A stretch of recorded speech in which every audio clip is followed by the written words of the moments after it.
রহমানির রহিম।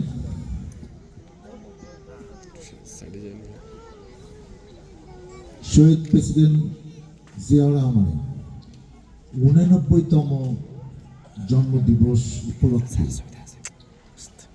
বিএনপি ভারপ্রাপ্ত চেয়ারম্যান জনাব তারেক রহমানের নির্দেশে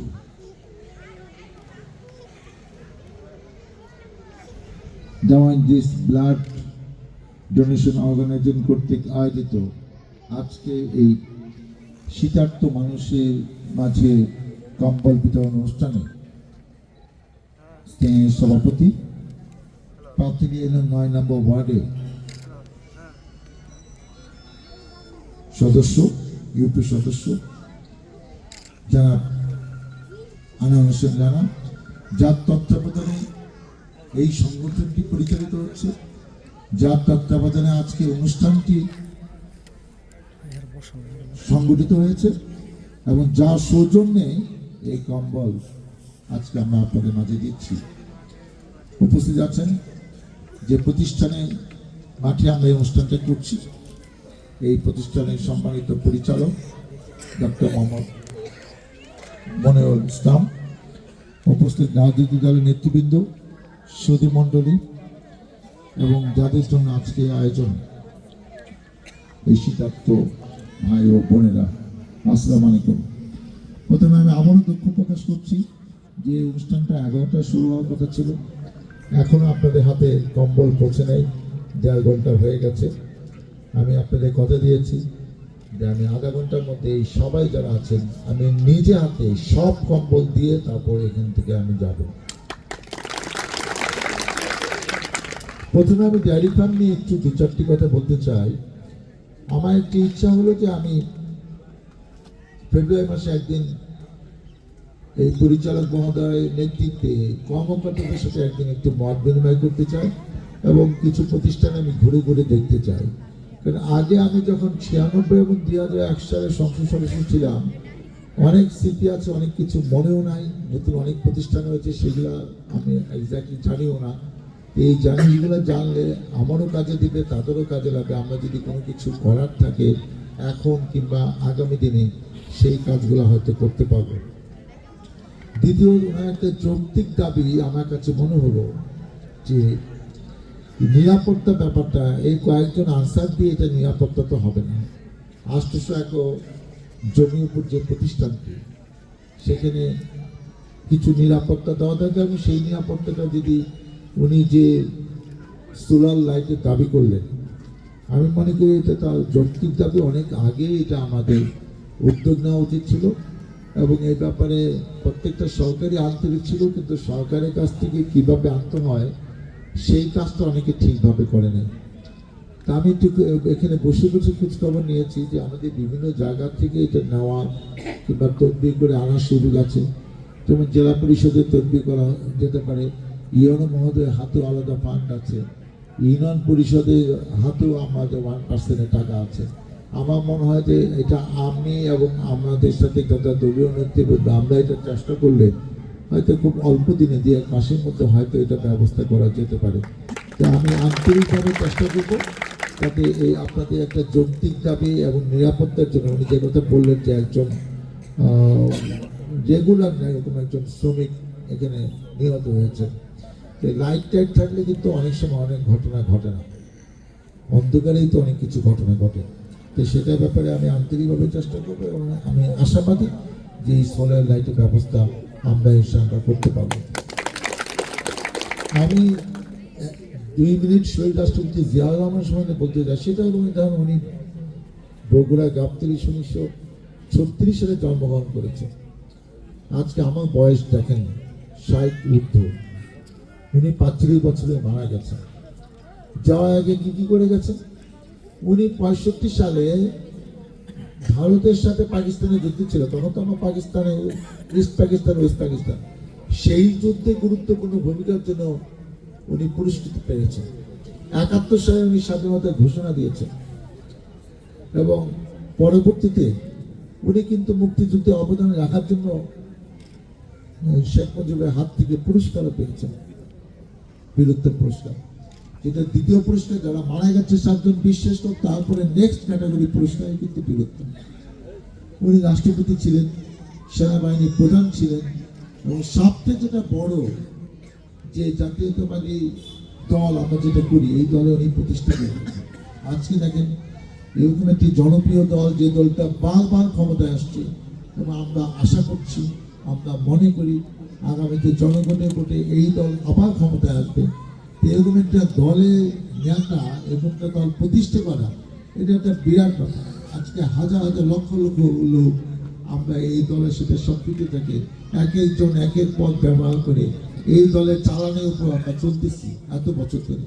96 সালে আপনারা ভোট দিয়েছিলেন, 2001 সালে ভোট দিয়েছিলেন। আমার চালান কিন্তু, আমি বিএনপি একজন নেতা কর্মী, এখানে যারা আছে সবারই কিন্তু কারো পদ বড়, কারো পদ ছোট, কিন্তু আসল পদ হলো আমি বিএনপি করি, বিএনপি সমর্থক, বিএনপির নেতা, বিএনপি কর্মী। এরকম একটা দলের নেতা, প্রতিষ্ঠাতা, উনি মারা গেছেন, কিন্তু যে জিনিস রেখে গেছেন এটা সারা জীবন, যতদিন বাংলাদেশ থাকবে ততদিন। আমরা এই নেতার জন্য দোয়া করব, তার উপর ভরসা করে আমরা বেঁচে আছি, আমরা ভালো আছি, আমরা যেন সেটা মনে রাখি। আর আজকে যেটা কথা হলো যে আমি একটি রাস্তা করব, আমি একটি ভবন করব, এবং এবং শিক্ষা প্রতিষ্ঠানের ভবন, রাস্তাঘাট, মসজিদ উন্নয়ন, কিন্তু আরও যে কিছু কাজ আছে। আমাদের প্রিয় নেতা তারেক রহমান বলেছেন, জনগণের সাথে থাকুন, জনগণের পাশে থাকুন। আজকে শীত চলে যাচ্ছে, আজকে আমি যদি একটা মোটা কম্বলের মধ্যে শান্তিতে ঘুমায় থাকি, সকালে সেই কম্বল তুলে রাস্তা রাস্তাকে আপনাদের মাঝে আসতে, আপনারও তো সেই নৈতিক অধিকার আছে যে শীতটা একটু কমলে আমিও একটি অত মোটা না হোক, ছোটোখাটো একটা কম্বলের নিচেও তো আমি ঘুমাইতে পারি। আজকে সব কিছু সরকার করতে হবে দরকার নাই। আমরা যারা স্বাবলম্বী আছি, যাদের অর্থনৈতিকভাবে স্বাবলম্বী, যারা রাজনীতি করি, তারা করলে তো অনেক কিছু হয়। কিন্তু আপনারা 15-16-17 বছর কয়টা ঘটনা জানেন যে আপনাদের মাঝে আইসা লক্ষ লক্ষ টাকা খালি বাতাসে উঠছে, আমরা শুনছি, কম্বল দেওয়া তাদের সময় হয়নি, আর এখন আর সময় পাবে না, কারণ তারা নিজেরাও কম্বলের নিচে থাকতে পারে কিনা আমরা জানি না। তাহলে কিন্তু এটা মনে রাখলাম যে তোর হাত দিয়া লক্ষ লক্ষ কোটি কোটি টাকা তারা কামাইছ, কিভাবে কামাইছ সেই গল্প আজকে না বললাম। এখন তোদের নিজেদেরও কম্বল নাই, কোথায় থাকতেছিস আমরা খবরও রাখি না। অতএব আল্লাহ কিন্তু উপরে আছে, এটা যদি ভুলে যাবে তার জন্য দিন কিন্তু সামনে আসবে। আমরা আল্লাহকে ভয় পাই, এবং জীবন দশায় কিছু ভালো কাজ করে যান, তাইলে আল্লাহ এটা মনে রাখবে। তোমার বিপদের সময়, সবার বিপদের সময় ওই পুঁজি দিয়েই তুমি চলতে পারবা, বাঁচতে পারবে। সেই লক্ষ্যে এইটা আমাদের দায়িত্বের মধ্যে পড়ে। এটা আমাদের 6ষ্ঠতম কর্মসূচি, আরও 4-5টা করে ফেলছি, আরও 4-5টা আমরা করবো, যেখানে যেখানে সুযোগ আছে আমরা চেষ্টা করছি।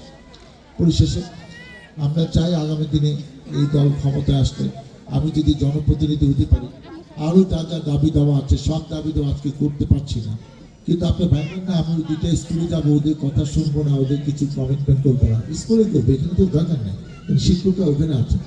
হাই স্কুল, প্রাইমারি স্কুল আমি এই অনুষ্ঠান শেষে যাবো, গিয়ে কথা বলবো। আপনারা ভালো থাকেন, সুস্থ থাকেন, আমার জন্য দোয়া করেন, আমি যেন দায়িত্ব পেয়ে আপনাদের সাথে, আপনাদের পাশে নিয়ে আপনাদের সমস্যা, এলাকার সমস্যার সমাধান করতে পারি। মহান আল্লাহ তাআলা আমাদের জন্য সেই তৌফিক দেন। আমরা আবার বক্তব্য শেষ। আরেকটা জিনিস এটা না বললে না, সেটা হলো দেখেন আজকে 5ই আগস্ট, 5ই আগস্টে যদি এই 1500 ছাত্র শ্রমিক জনতা তাদের জীবন দিয়ে আমাদেরকে আজকে এখানে কথা বলার সুযোগ দিয়ে গেছে, নতুন গণতন্ত্র, একটা নতুন দেশ মনে হচ্ছে, এই দেশে আমি আগে থাকি নাই। 15-16 বছর তো পড়াইছিলাম, আমি মাত্র 3বার জেল কাটতেছি, আমি মাত্র আমার নামে 53টি মামলা, মাঝে মাঝে যাইতে হয়, মাঝে মাঝে যাইতে হয় না। এখন ম্যাজিস্ট্রেটটা জামিন ক্যান্সেল করে না, খালি শুনে নাকি বিএনপি ছিল, আচ্ছা ঠিক আছে, না আসলেও না জামিন বহাল আছে, কেন আছে এটা কইতে চাই না। তো এই যে একটা অবস্থা, 15,000 ছাত্র শ্রমিক জনতা, এক চোখ নাই, দুই চোখ নাই, এক হাত নাই, দুই হাত নাই, এক পা নাই, দুই পা নাই, আরো অনেক কঠিন অসুখে এখনো 2-4 জন হাসপাতালে আছে, অনেকে বাড়ি থেকে সুস্থ পুরাপুরি হইতে পারে না, অনেকে সারা জীবনের জন্য পঙ্গু হয়ে গেছে। এদের কথা ভুলে গেলে চলবে না।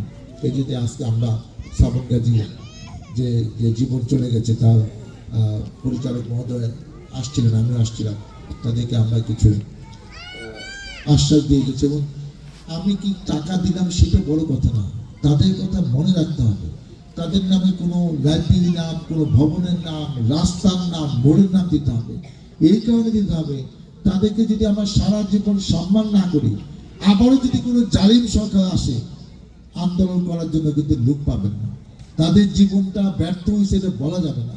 তাদের জীবনের কারণে আজকে দেশ স্বাধীন হয়েছে। যে সরকার আসে তাদেরকে মনে রাখতে হবে যে এরাই আসল মুক্তিযোদ্ধা এই 5ই আগস্টে। তাদেরকে আমি, আপনি, সরকার সবার সম্মান দিতে হবে, গুরুত্ব দিতে হবে। তাহলে আবারও জালিম সরকার আসতে দেখবেন যে জীবন দেওয়ার লোকের অভাব হবে না। যুগে যুগে এই কাজই হয়েছে, কিন্তু আমরা যেন তাদের সম্মান দিতে পারি, তার পরিবারকে পাশে রাখতে পারি, এটাই আমার প্রত্যাশা। আপনারা ভালো থাকুন, সুস্থ থাকুন, আল্লাহ হাফেজ। আমরা